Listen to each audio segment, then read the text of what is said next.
میں نے وزیر خارجہ لاوروف کو واضح طور پر کہا ہے، جیسا کہ ہم نے پچھلے مہینوں میں بھی واضح کیا ہے، کہ امریکی انتخابات میں مداخلت برداشت نہیں کی جائے گی۔ امریکی وزیر خارجہ مائک پومپیو نے ان جذبات کا اظہار حال ہی میں اپنے روسی ہم منصب سرگئی لاوروف کے ساتھ سوچی میں مشترکہ پریس کانفرنس میں کیا۔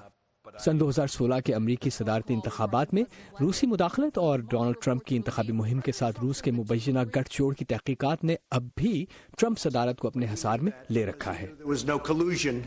Interfering in an election is one of the most important threats. انتخابات میں مداخلت کسی بھی ملک کے لیے انتہائی سنجیدہ معاملہ ہے۔ یہ سیاسی نظام کی جڑوں تک پہنچتا ہے اور بحیثیت ووٹر آپ کے حق کی رائے دہی اور عوامی نمائندوں سمیت حکومت کے انتخاب کو متاثر کرتا ہے۔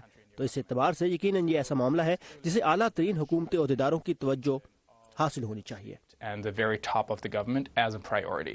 امریکی انتخابات میں روسی مداخلت کا نتیجہ یہ نکلا کہ سال 2016 کے بعد سے امریکی انتخابی نظام department of homeland security کی عملداری میں ہے۔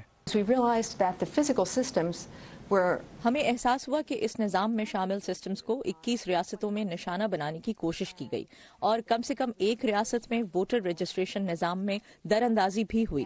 دوسرا مسئلہ سماجی رابطوں کی ویب سائٹس پر غلط خبریں پھیلا کر سیاسی اور سماجی اختلافات کو ہوا دینے کی کوشش کرنا تھا۔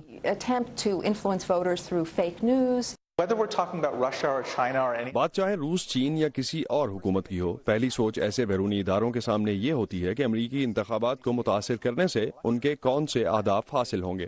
پھر وہ امریکی عوام میں ایسے ہی گروہوں کی تلاش کرتے ہیں جن کی رائے کو نفرت یا کسی حساس معاملے پر مبنی مواد کے ذریعے متاثر کیا جا سکے، اور اس کے بعد ایسے گروہوں کو سوشل میڈیا کے ذریعے غلط معلومات کے ذریعے نشانہ بنانا نہایت آسان اور مؤثر ہو چکا ہے۔